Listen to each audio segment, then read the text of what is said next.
नमस्कार दोस्तों, स्वागत है आपका बॉलीवुड रिसर्च पर। आज हम बात करने जा रहे हैं भारतीय सिनेमा के उस ऐतिहासिक मोड़ की जिसने साल 2004 में सिनेमा घरों पर पर्दे फाड़ दिए थे। जी हाँ, हम बात कर रहे हैं यशराज फिल्म के बैनर तले बनी उस फ्रेंचाइजी की जिसने देश के हर युवा को अपनी बाइक की स्पीड बढ़ाने और लेदर जैकेट पहनने पर मजबूर कर दिया था। लेकिन क्या आप जानते हैं कि जिस धूम को आज हम एक लीजेंडरी फ्रेंचाइजी मानते हैं, उसकी शुरुआत एक बहुत बड़े जुए की तरह हुई थी।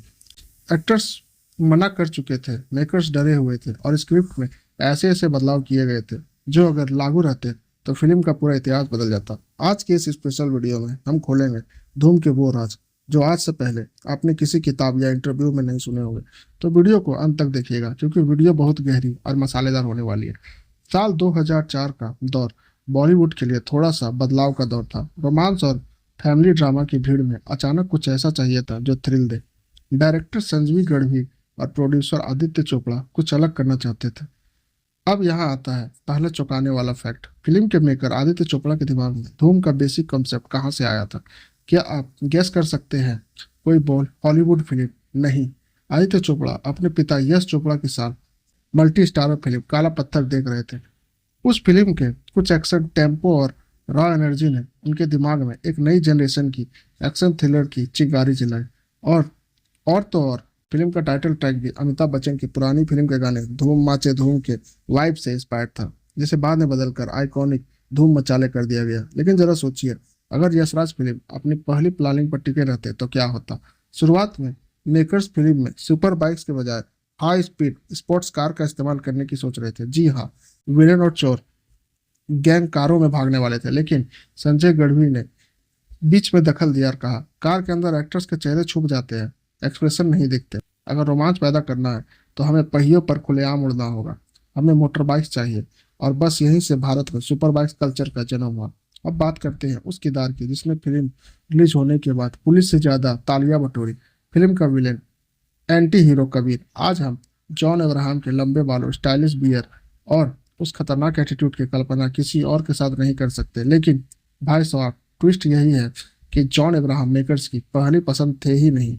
यश चोपड़ा सबसे पहले इस रोल के लिए बॉलीवुड के बाबा यानी संजय दत्त को साइन करना चाहते थे। बात काफी आगे बढ़ चुकी थी, लेकिन डेट्स की भारी समस्या के चलते संजय दत्त को यह फिल्म छोड़नी पड़ी। इसके बाद बॉलीवुड के भाईजान यानी सलमान खान को भी इस रोल के लिए अप्रोच किया गया था। लेकिन अंत में आदित्य चोपड़ा ने एक बहुत बड़ा रिस्क लिया। उन्होंने सोचा, दो चोर को कूल, मॉडर्न और आज के युग जैसा दिखलाना है, चेहरा भी एक fresh young model type actor का होना चाहिए। और यूं जॉन अब्राहम की इंटरव्यू। जॉन ने बॉलीवुड के पुराने और लाउड विलेन के कॉन्सेप्ट को हमेशा के लिए दफना दिया। कबीर को शांत, कम बोलने वाला, खतरनाक और स्टाइलिश बनाया गया।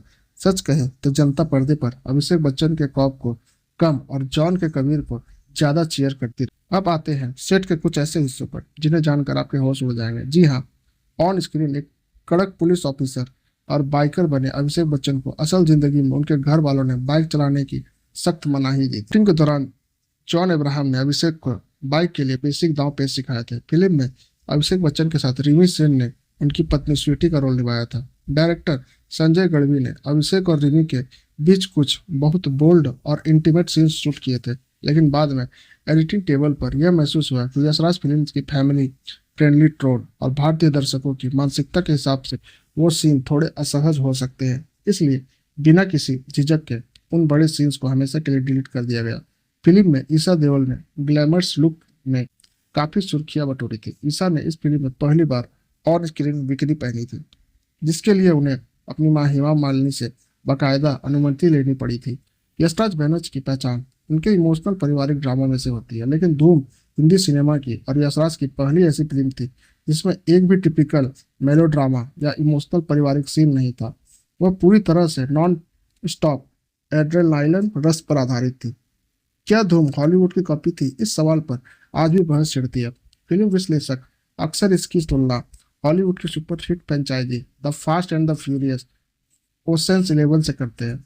Fast vehicles, stylish criminals, underground चोरियां, सिमिलरिटीज को नहीं नकारा नहीं जा सकता। लेकिन मेकर्स ने हमेशा यही कहा है कि यह एक ओरिजिनल इंडियन कमर्शियल थ्रिलर है, तो देसी तड़के के साथ पेश किया गया। अब जरा आंकड़ों पर नजर डालते हैं। महज 11 करोड़ रुपए के बजट पर बनी इस फिल्म ने बॉक्स ऑफिस पर ग्लोबली करीब 48 से 50 करोड़ रुपए का बिजनेस करके सनसनी मचा दी थी। अभिषेक बच्चन के करियर की यह पहली लगातार हिट फिल्म थी।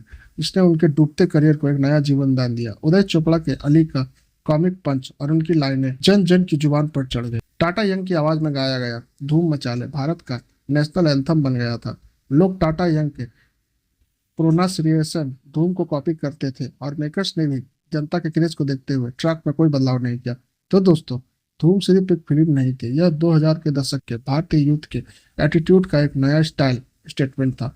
इस फिल्म ने बॉलीवुड को सिखाया कि विलेन सिर्फ विलेन नहीं बल्कि स्टाइल आइकन भी हो सकता है और कॉप का किरदार बोरिंग होने के बजाय बेहद डैशिंग हो सकता है। अगर आपको धूम फ्रेंचाइजी के इन अनसुने तथ्यों को जानकर मजा आया है तो हमारे चैनल बॉलीवुड रिसर्च को अभी सब्सक्राइब कीजिए। वीडियो को लाइक और शेयर करना बिल्कुल मत भूलिएगा। कमेंट सेक्शन में हमें जरूर बताएं कि तीनों धूम फिल्मों में से आपका सबसे पसंदीदा विलन कौन सा रहा, कबीर, आर्यन या शाहिद। मिलते हैं अगले वीडियो में कुछ और धमाकेदार फिल्मी राजों के साथ। तब तक के लिए मस्त रहिए, स्वस्थ रहिए और फिल्में देखते रहिए। जय हिंद।